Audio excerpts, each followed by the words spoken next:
Hey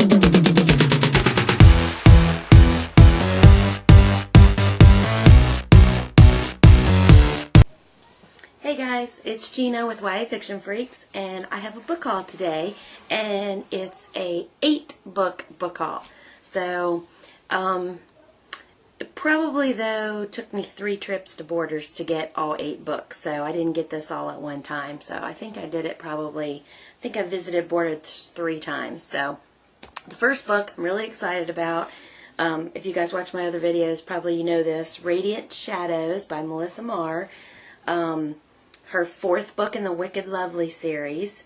So, and I can't read the back because I'm scared to death to even glance at it, because I'm on the 3rd book, which is called, I got it right here, Fragile Eternity, and I don't want to have any spoilers, so, but I'm not sure I'm correct on it, but I think this might be more of a direct sequel to Ink Exchange, but I'm not sure, which is book 2 of the Wicked Lovely series. So I am in Wicked Lovely. I'm about halfway through. Fragile Eternity, about halfway through. So when I get done with that, I'm moving on to this book. So that was my first one. And then I got The Book Thief by Marcus Zusak. And I was really, really excited to get this book. I've picked it up several times in the bookstore. Heard a lot about it, heard a few things about who the narrator is, and if you don't know that, I don't want to give that. I don't know if that's a spoiler or not. I kind of like knowing. So if you want to comment down below and you want to know who the narrator of this book is, I'll tell you, but I won't tell you in the video. But see this? It's got pictures throughout the book, which is kind of cool. But as far as I know, it's set up in 1939 Nazi Germany. It says the country is holding its breath. Death has never been busier and will become busier still. It's about a girl who falls in love with books. She finds a book called The Grave Digger's Handbook, and she ends up, it says taking that book was her first act of book thievery. So she goes to like different book burnings and things like that and finds different books. And so it sounded really cool. I watched an interview with the author on YouTube, and really he was really interesting. So I'm looking forward to that. I had heard that this is the kind of book that you don't read to get to the end of the book, but you read it just to enjoy the read. And so I know that going in. They said it's pretty kind of a slow read too. So, but I'm still looking forward to reading it. So, that's book number 2. And then I got Night World by L.J. Smith. I've never read an L.J. Smith book, but YA Book Reviews, her YouTube channel, she's talked about L.J. Smith. Alex Reads Books 2010, he's talked about L.J. Smith. Everybody seems to like her. I have heard from a few of them that Vampire Diaries is their least favorite, so I wasn't sure where to start, and YA Book Reviews told me to start with this series. So I'm starting with Night World, and this has Secret Vampire, Daughters of Darkness, and Spellbinder. I didn't buy book 2 and 3 yet, so I'm going to, though, hopefully if I like this, but I'll probably, before I even get to this, buy the 2nd and 3rd, just because I love the look of them. I like the thickness. At first I wasn't crazy about bind-up books, which is like 3 books in one, but now I'm kind of starting to like them. Only $8.99 for 3 books, and I know L.J. Smith does all of her books like this. This is like the first book, so it's like that thick.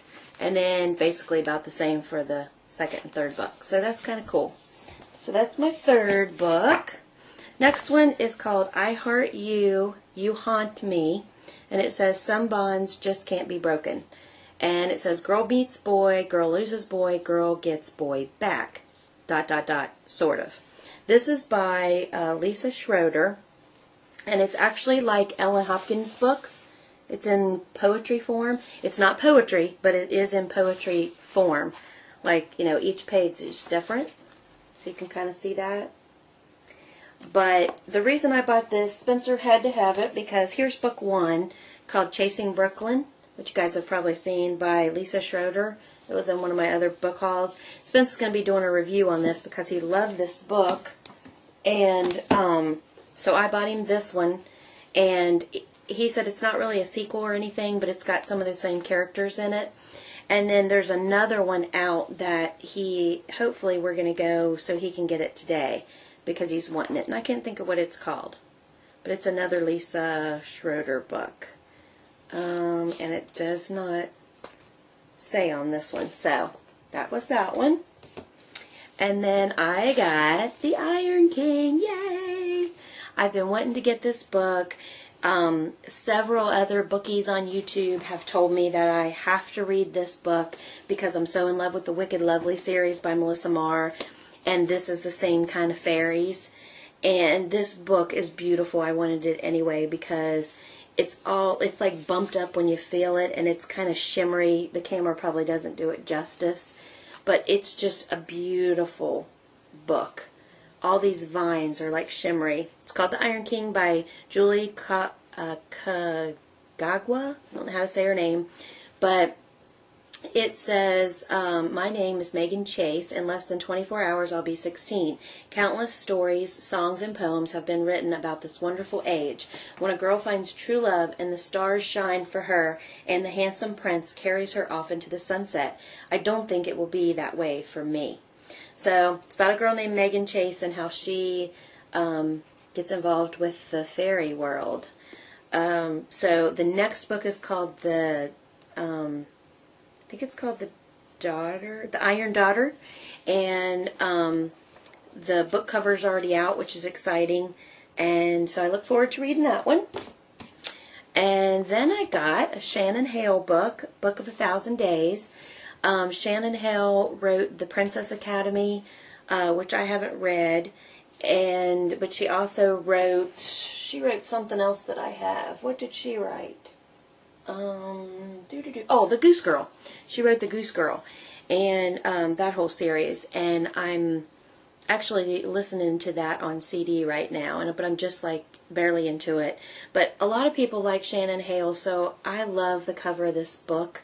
I just love the colors and the look of the girl and how she's kind of staring off like she's really in thought. And Stephanie Meyer says, my favorite recent read, which that was definitely cool. It says, my lady and I are being shut up in a tower for 7 years. When Lady Serene refuses to marry a man she fears, she and her maid, Dashti, are locked in a tower with just a tiny flap open to the outside world. As food runs low and the weather changes from boiling hot to unbearably cold, it is all Dashti can do to make them comfortable in their dark prison. And it goes on from there, but that's the only part I'm going to read. So it sounds really interesting. I'm looking forward to reading that one. I've been wanting that one for a while. That's that one. And then my 8th book is The Children of Henry VIII. This might seem a little boring to some of you. I hope not, but this is not a YA book, but I did just recently buy it, so I wanted to include it in my haul. I love the look of these books. They're so cool. It's Alison Weir, and she is one of the top, at least from what I hear and see, she's one of the top writers about historical, like royal fiction, or actually nonfiction. She writes all about the history of Henry VIII, the king and queens of old, like Elizabeth. She's got one called Elizabeth. She's got one called The Wives of Henry VIII. He had like 6 wives. He was the one who broke off from the Roman Church and created the Church of England. So it's just really fascinating to me. He had 3 children that were his heirs, and of course one of them was Queen Elizabeth. It has pictures of what they looked like back then and that kind of thing. So I'm really loving these kinds of books, and I'll probably get all the Alison Weir books just to read that. I probably won't do reviews on them, especially not on this channel because it's not YA, but I just wanted to let you guys know that, if you care, that I am interested in that, recently became interested in it, and have been reading them. So, that's all 8 books. Hope you guys enjoyed it. Happy reading!